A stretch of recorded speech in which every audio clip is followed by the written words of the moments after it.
then of course after that is Dr. Mario. In case you didn't know, Mario is not a legitimate doctor, but he still pretends to be a doctor. And then of course Super Mario RPG, and this has to take place at this specific point in time because Mario has not learned the Yoshi language yet.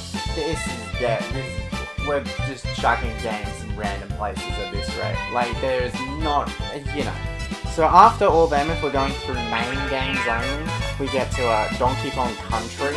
Oh no, Super Mario Kart, then Donkey Kong Country, then Donkey Kong Land, and then Super Mario Bros. 2. And then after that, of course, I don't know if you've heard of it, BS Super Mario USA.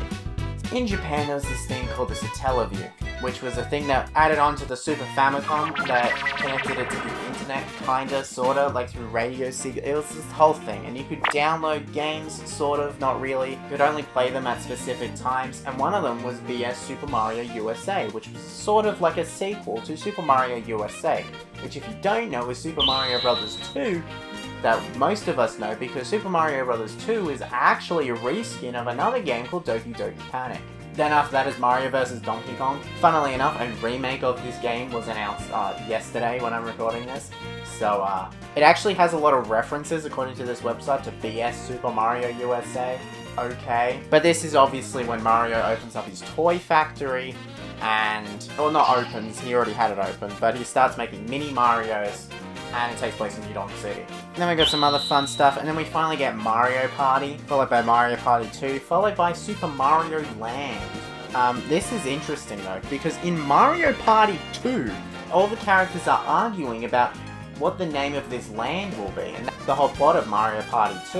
And the winner of the party ends up being Mario, and the land ends up being called, and of course it's shown that Wario is not a fan of this. In Super Mario Land 2, Wario takes over Mario Land.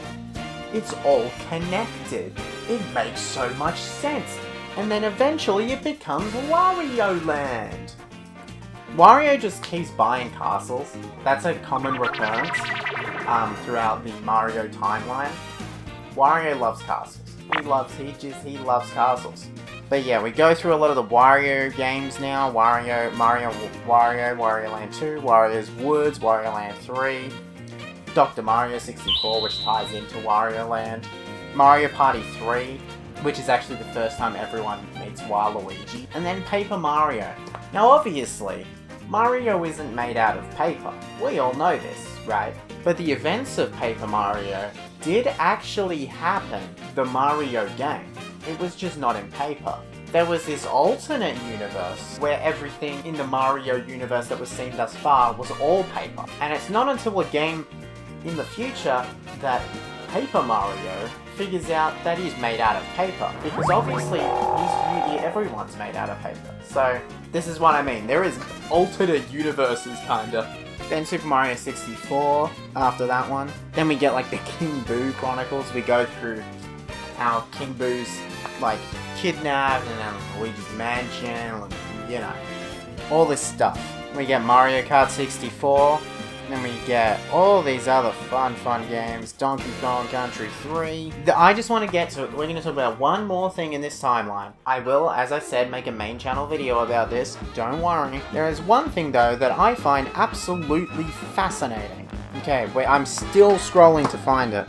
Have you heard of the game Dance Dance Revolution Mario Mix? Well, if you haven't, it's a Dance Dance Revolution game that stars Mario. Now you would think, okay, so it's just a little fun thing. It is a major plot point to the Mario universe going forward as a whole. At the end of Dance Dance Revolution Mario Mix, it's implied and pretty much almost revealed that all of the Mario characters can now hear the background music that plays in every single game, leading to New Super Mario Bros. When all the Koopa Troopers dance to the music.